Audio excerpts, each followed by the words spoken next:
பேர் திவ்யா. நான் தான் வந்து பிரைடு, கல்யாண பொண்ணு. ஸோ வந்து எனக்கு வந்து என்னென்னா வந்து நான் ஒரு மெனு வச்சுருந்தேன். அந்த மெனு வந்து எனக்கு கரெக்டாக வரணுன்ற மாதிரி ஒரு இது இருந்துச்சு. ஸோ நான் வந்து என்ன பண்ணேன்னா இன்ஸ்டாவில் தான் பார்த்தது.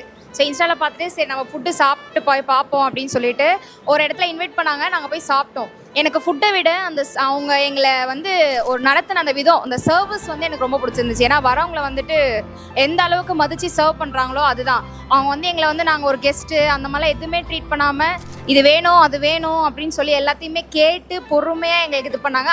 எனக்கு இன்னைக்கு வந்த ஸ்டேஜில் வந்த ரிவ்யூ அதான். எனக்கு வந்து ஃபுட்டுனோ சர்வீஸ் எங்களுக்கு ரொம்ப சூப்பராக இருந்துச்சு. ஃபேமிலியில் ஒருத்தராக இருந்து பார்த்தாங்க. எங்களுக்கு வந்து நிறைய விஷயத்தில் டென்ஷன் இருந்துச்சு. ஆனால் கேட்ரிங் வந்து அவங்க அப்பாவை நம்பி அப்படியே விட்டுட்டோம். எங்களுக்கு வந்து எந்த டவுட்டும் இல்லை, எந்த இதுவும் இல்லை. அதே நினச்சபடி எல்லாம் அவுட்புட் அப்படியே அழகாக கொண்டு வந்துட்டாங்க. மாலையிலேருந்து எல்லாமே மேலத்தாளத்துலேருந்து ஐயர் முதற்கொண்டு நாங்கள் அப்பா கிட்ட தான் புக் பண்ணோம். எல்லாமே பர்ஃபெக்ட். குறை சொல்கிறதுக்கு ஒன்றுமே இல்லை. அங்கே நாங்கள் அப்படியே கம்ப்ளீட்டாக அப்பாவை நம்பி அப்படியே விட்டாச்சு. எங்களுக்கு நாங்கள் வந்து திருப்பி வந்து அதை போய் நாங்கள் பார்க்கவே இல்லை. மேலே வந்து ஃபுட்டு எப்படி இருக்குது டேஸ்ட் பண்ணி பார்க்கலாமா, எந்த சந்தேகமும் எங்களுக்கு இல்லை. அந்த அளவுக்கு பர்ஃபெக்டாக பண்ணி கொடுத்துட்டாங்க.